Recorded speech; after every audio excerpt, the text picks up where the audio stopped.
It is time.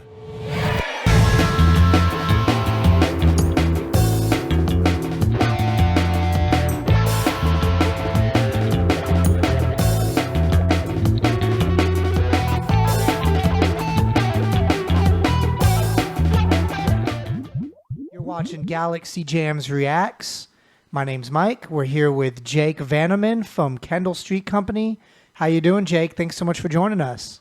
Hey, I'm having a great time. I'm learning some new music. Looks like we're about to have a great time listening to some King Giz. Oh, So yeah. So have you ever heard of King Giz before, I take it? I have, but I have in no way heard all of their music. I hear they have like many albums. Is that the case? Yeah, so King Gizzard and the Lizard Wizard is an Australian rock band formed in 2010. They're really known for having an extremely prolific amount of albums that they come out with. And not only do they have so many albums, but all of them have such painstaking attention to detail while also simultaneously having their core sound, which is really, really hard to do. I mean, there was one year I think they made, like 7 albums in a year or 10 albums in a year? It's crazy. They've been together since 2010, like you said, and they have 10 live albums, 2 compilations, and 3 EPs. Right. Wow. And 20 studio albums. So, this is one of my... Studio album. Yeah, they release something every month, I think. Yeah, exactly. This is one of my personal favorite songs. This is off of their 2017 album, Gumboot Soup. This is King Gizzard and the Lizard Wizard with Beginner's Luck. Join me at the table if you'd like to place a bet.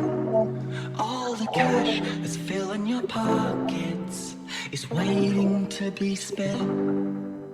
I know you never played, but drinks are free. It's not what I expected at all. Even Not what I expected at all. if you lose a few chips, it's cheaper than the bar. Beginner's luck is on your side. You've got dollar signs inside your eyes. The beginner's Oh, that's dope. now don't mess it up. If you get too stuck, just the king extends his hand and looks into my palm. I don't know if he wants to shake it or cut it from my arm. The dealer sits washing all the burned cards from the deck. I think he might be trying to clean them, but I'd have to double check. Beginner's luck is on your side. You've got dollar signs inside your eyes. The beginner's luck. Now don't mess it up. If you get too stuck, just all your money's scared and you're down to betting skins. But have you heard of a trick called spooky? It'll help you win. But What do you think, Jake? Like I said, it's really not what I expected at all. It's got a great sound to it. I think it's mixed really well. I like how tight and punchy the drums are with like a big splash of reverb, but that doesn't overwhelm anything else. And They the do. vocals are swervy and swirly, and I dig that. Yeah. Swervy's a good word for it, yeah. Yeah, and I like this strange shuffle that the drums is doing. I just feel that they just have a really strange sound. It kind of reminds me of the Grateful Dead, because the Grateful Dead on the surface, they're American jam band, but they have a lot of old energy mysticism around them that kind of just like King Gizzard, just like their name, sounds like a bunch of wizards living in the mountaintops in some strange foreign country that's making these spells that sounds like the music that we're hearing. It also Yeah. remind me a little bit of Ween with the vocals on this particular track. Right. I will say, the one thing I don't love about King Gizzard is I have a really hard time understanding what they're saying, constantly. I have typically no idea what the lyrics are. Yeah, earlier. that's how I felt like about the Washed Out song we listened to at the Yeah. beginning of the show, because there's no universe I would know what he's saying.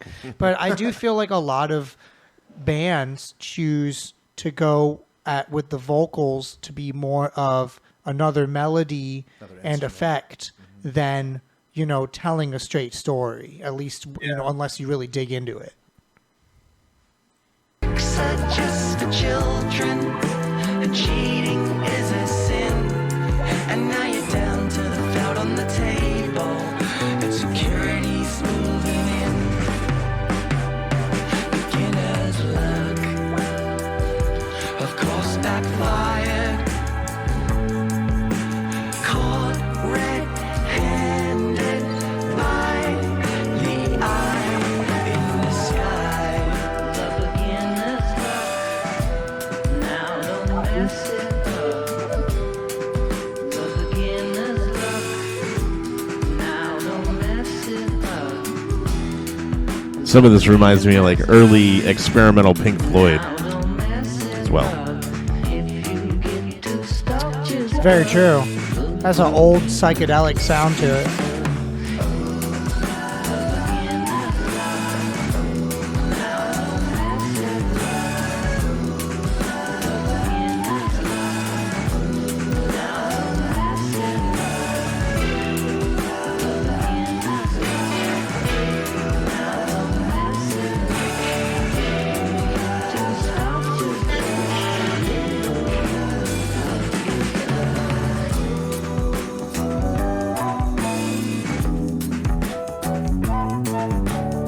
I love the drum part. It's cool. Yeah, it's just interesting shuffle.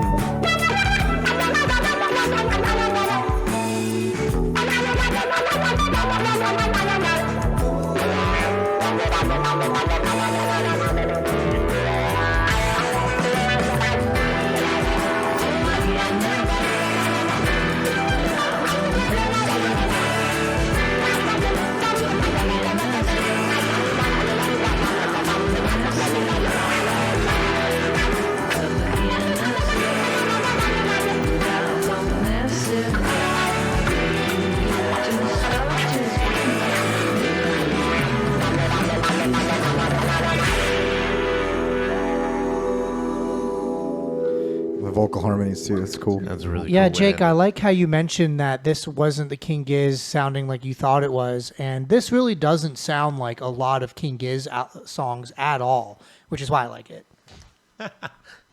It's They said something about dollar signs in one of the lyrics I heard. You Yeah. know, it's on Yeah. the album cover. I noticed that. Yeah. I like how they do change their sound a lot because it gives everybody something that they can clasp onto. You know, it's not like, oh, I don't like them because they sound like this. Well, listen to another track. It's kind of like the same thing with Ween too. They just have so many different styles that they do, and Definitely. producing 20 studio albums, 10 live albums, 2 compilations, and 3 EPs since 2010. I mean, they're prolifically just writing and touring, which they must just tour studio is all that's probably what I they think they all probably live in the studio, or Yeah. at least live like very, very, very close by. They have to if they're making that many albums. do. They have to. Right. I really liked Stu McKenzie's flute part in that as well. It's Yeah. very nice. Very reminiscent of the 70s I was gonna say it flute was rock. Yeah, older stuff. Yeah. And I thought I think- that guitar was great too. Go on. Some of that 70s vibe comes from the fact that the drums are mostly in the left channel. And I didn't know kind that. of like strong separation that I at least was hearing that in my speakers. I guess it could be different. I'm not sure. But that kind of separation of the drums from the rest of the instruments is just a technique that used to be used back then. Oh yeah, one thing I used to do, and I still do, something my brother showed me when I was very, very young, listening to the Beatles and just switching it and just listen to it on the right side, and then listen to the song on the yeah. left side, and it's like sounds completely different because they are separated that way, and it's how they made their stereo sounds, and it's really interesting because you can just hear like sometimes you switch it to the left and all you hear is the bass, the drums, maybe a little keyboard and the backing vocals, and then you switch it to the right and you hear none of the other stuff, maybe just very hints of the drums, and then you hear like the guitar and the lead vocal. And it's just kind of cool listening to it that way. I love. Yeah. I like how bands are always using every single tool at their disposal to be as creative as possible. And even when it's not just the music, it's like the way that they're recording it and the way that it's having an output. It's fascinating. Definitely fascinating.